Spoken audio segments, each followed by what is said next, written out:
Voir les intervenants, ça peut nous donner l'espoir que tout le monde peut s'engager et tout le monde peut faire un changement dans notre société. Israël, Palestine. De tout. De tout. Tous les côtés du mur. Les côtés du mur. De tous les côtés du mur. Un podcast qui vous plongera à travers le projet Israël-Palestine pour mieux comprendre. Un voyage à travers nos rencontres, nos visites, nos découvertes, nos questionnements et l'expérience humaine vécue dans ce projet. Let's go! Épisode 3. Des voix se lèvent. On vient d'aller voir le concert d'une chorale de femmes musulmanes, juives et chrétiennes, Rana, qui veut dire chanter en hébreu et en arabe. Ça correspondait aux attentes que j'avais en venant ici, c'est-à-dire les trois religions qui peuvent cohabiter ensemble et créer une sorte de berceau, montrer qu'elles peuvent avancer ensemble et surtout que ce soit des femmes. Je trouve ça fabuleux parce que ça montre qu'elles peuvent aussi y arriver.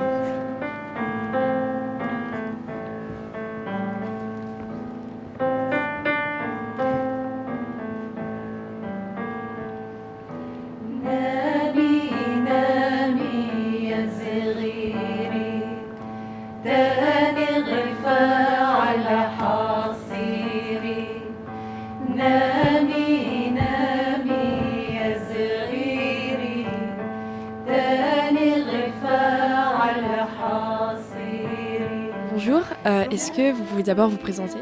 Oui, je m'appelle Pauline Audet, j'ai 63 ans, j'habite à Jaffa, née à Jaffa. Pour vous, qu'est-ce que ça fait d'être une femme dans cette chorale ?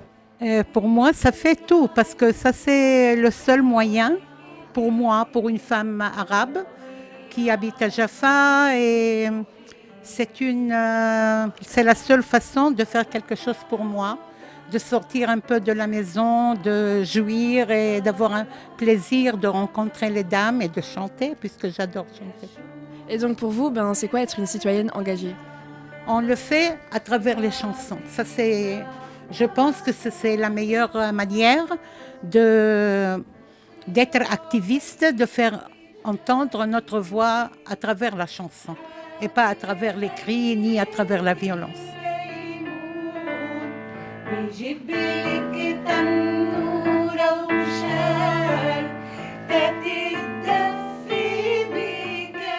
C'est quoi la chose que vous voulez faire passer à travers vos chansons ?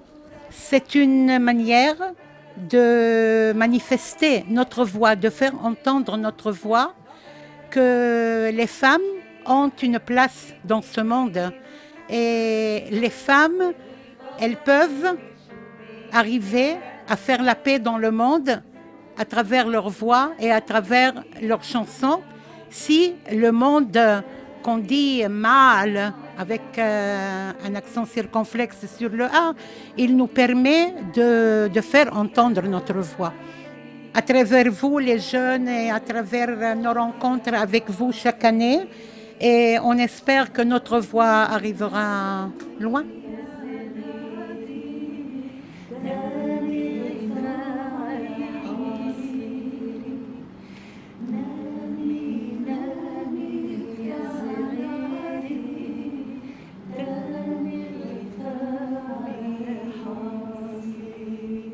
Alors pour moi, l'expérience la plus forte de la semaine, en fait, il y en a tellement que je ne pourrais pas tous les citer. Et qui m'a le plus donné de leçons et de morale de vie, c'était à Bethléem. Dans le camp Haïda, 1948, c'est le camp des réfugiés de Palestine, des Palestiniens qui étaient là avant la création de l'Israël. Islam a vraiment pris l'initiative de créer et de se lancer dans un monde pour aider son fils, car son fils, elle a 6 enfants et dont un fils handicapé.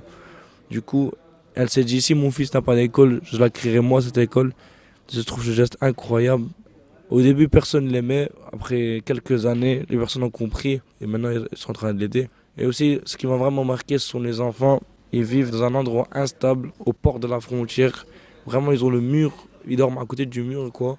Ils se font ramasser des bombes lacrymogènes. Comme on a pu voir ce matin, on en a trouvé par terre. Et en fait, j'ai remarqué que ces enfants, avec rien, peuvent être heureux. Et ça m'a vraiment choqué, ça. Donc ils vivent le jour pour le jour, quoi. C'est incroyable tout ça. Ça m'a vraiment marqué, ça va me toucher à vie.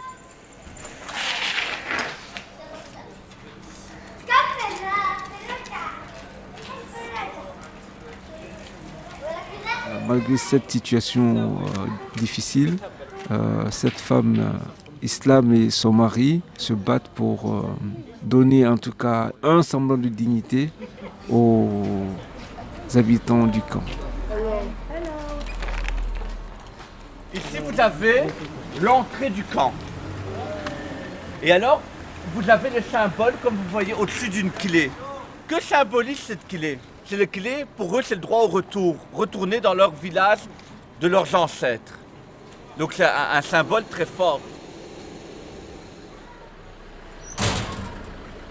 Il y a plein de slogans en arabe, en anglais. Free Palestine, donc pour la liberté de la Palestine, c'est incroyable. C'est waouh. Vraiment ici, on cherche vraiment la paix et la liberté. L'art est juste sublime.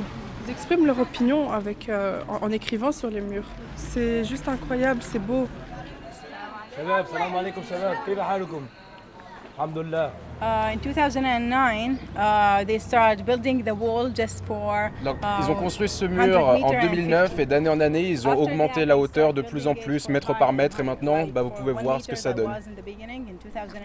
Donc, on vous a emmené ici pour que vous puissiez voir le mur de séparation qui nous sépare de l'extérieur. C'est un mur qui nous sépare de Jérusalem par exemple. Avant on pouvait y aller en 5 minutes et maintenant il faut avoir un permis spécial qui permet d'aller dans la ville que pour quelques mois et pour un nombre d'entrées et de sorties limité. Donc là-bas vous pouvez voir le Mirador et il y a le checkpoint 300 que vous avez probablement emprunté. À ce checkpoint il y a des soldats israéliens qui la nuit peuvent venir à l'intérieur du camp et des fois il y a des personnes qui se font tirer dessus, mais l'armée israélienne dit qu'à chaque fois ce sont des accidents, même si les victimes peuvent être de votre âge par exemple, des fois ce sont même des enfants. Donc il y a beaucoup de personnes qui sont en prison alors qu'elles sont innocentes. Hier même il y a 15 jeunes hommes qui ont été arrêtés ici et c'est pour ça que je voulais vous en parler parce que c'est très important. Et quand ils essayent de faire valoir leurs droits, ils sont qualifiés de terroristes. Okay, right now we will go to the key of return. My name is Roa. I'm from Palestine. Je m'appelle Roa. Je viens de Bethléem en Palestine et je vis dans le camp de réfugiés Haïda. Notre association a été établie en 2010, mais on a commencé à travailler avec des personnes en situation de handicap en 2015. On a commencé à organiser des cours de cuisine pour les pèlerins qui venaient à Bethléem. Des femmes, des mères d'enfants en situation de handicap essaient de faire quelque chose pour aider leurs enfants ainsi que leurs familles.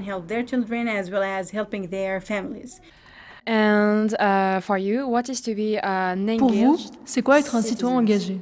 Tu sais ce que c'est d'être palestinien? À chaque fois, il y a plus de pression sur toi et sur ton identité. Dans ce pays, tu essaies toujours de te justifier. C'est très difficile.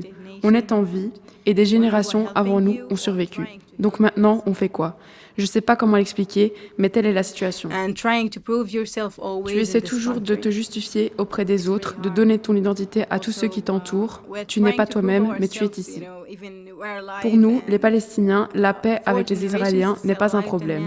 On est ceux à qui on a enlevé la terre, ceux sur qui on tire, ceux qu'on tue et ceux qu'on arrête, et qu'on laisse en prison pour plus de 40 ans. Hier, par exemple, ils ont pris 4 de mes cousins pour rien. Qu'est-ce qu'ils ont fait? Rien. Les soldats israéliens viennent la nuit et les ont arrêtés. C'est tout. Quand on les a appelés, ils nous ont dit qu'ils les plaçaient sous investigation. Mais qu'ont-ils fait?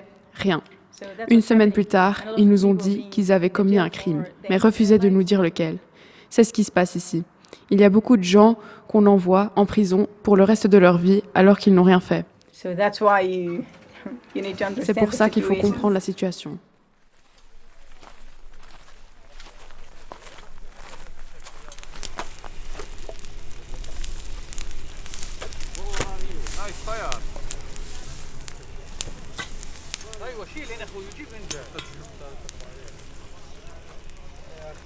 Rabbis for Human Rights, c'est une association israélienne qui lutte contre les exactions qui se passent dans les territoires occupés. Et donc, ce sont des citoyens israéliens qui se lèvent pour défendre les droits donc, des habitants de la Cisjordanie et lutter contre certains comportements des colons et dénoncer tout ça.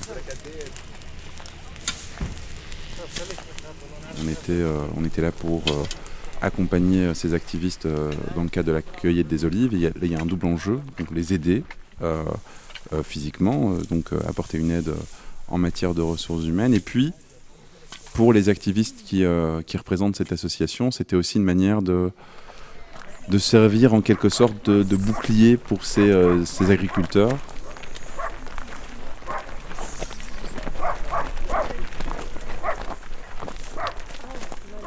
Pourquoi est-ce que vous êtes volontaire ?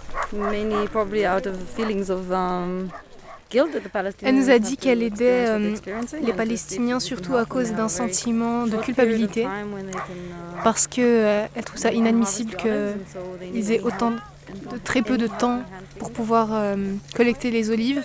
Et du coup, elle pense qu'ils ont besoin d'un coup de main. Elle a dit qu'elle ne se considérait pas vraiment comme une activiste. Et après, je lui ai rétorqué que je pensais justement ses actions changeaient beaucoup. Et elle m'a dit qu'elle pense qu'elle fait vraiment presque aucun changement, parce que c'est vraiment une minorité d'Israéliens, et qu'en plus, eh bien, de nos jours, la situation devient de pire en pire. Elle nous a donné l'exemple du lexique qui change. Par exemple, des mots comme paix ou colon ne peuvent même plus être dits. Donc dans le même groupe, en repartant, je suis à côté d'Enat, elle est francophone, et elle me raconte en fait pourquoi elle est là. Elle me dit, mes parents ont vécu la Shoah, ils étaient... et moi, on s'est toujours dit dans la famille, plus jamais ça. Et ce qu'on se dit dans la famille, c'est plus jamais ça, mais pour tout le monde. Moi, c'est toutes ces rencontres-là, ces discussions. On a eu des projets, on a vu des endroits, mais prendre un peu de temps pour discuter avec ces gens, voilà, ça m'a enrichi, c'est mes moments préférés.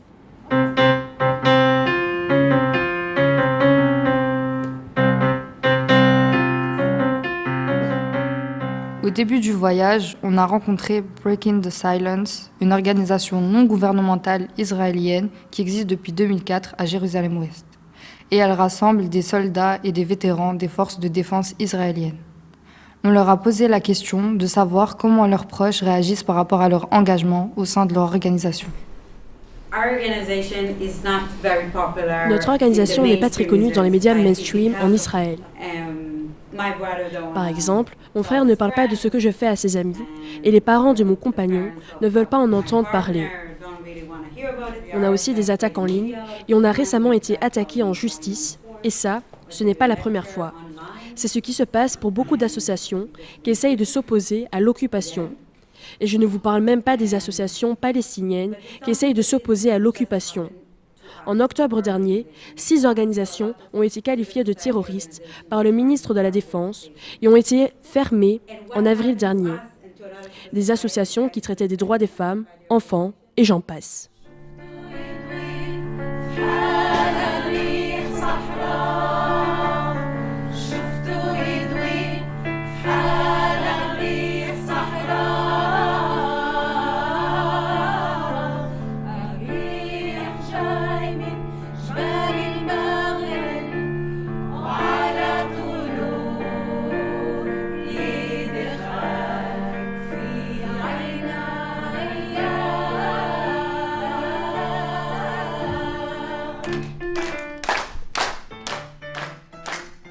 On a vu qu'en Israël-Palestine, il y a des assos qui du coup sont formés et qui du coup peuvent faire évoluer les choses. Par exemple, la chorale des femmes, on voit que juste quelques femmes qui se réunissent ensemble ont un message tellement puissant, et donc je me dis ouais, je peux faire la même chose parce que c'est vraiment inspirant. Même chose pour Islam.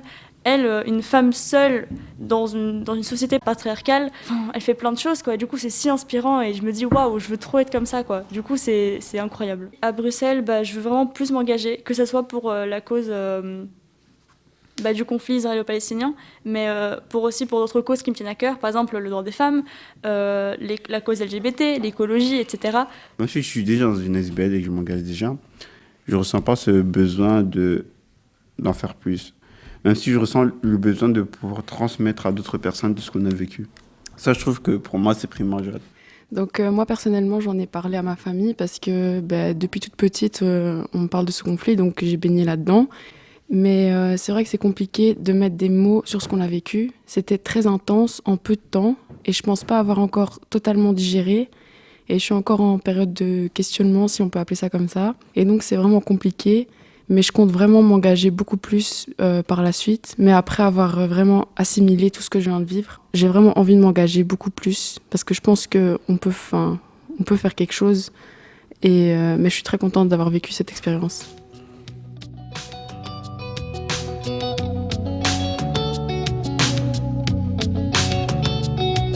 De tous les côtés du mur, un podcast réalisé dans le cadre de la 7e édition du projet Israël-Palestine pour mieux comprendre.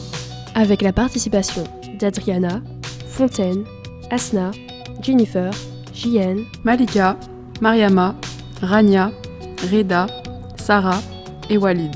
Un projet porté par IM, Atelier Podcast et Réalisation Urbanisation SBL.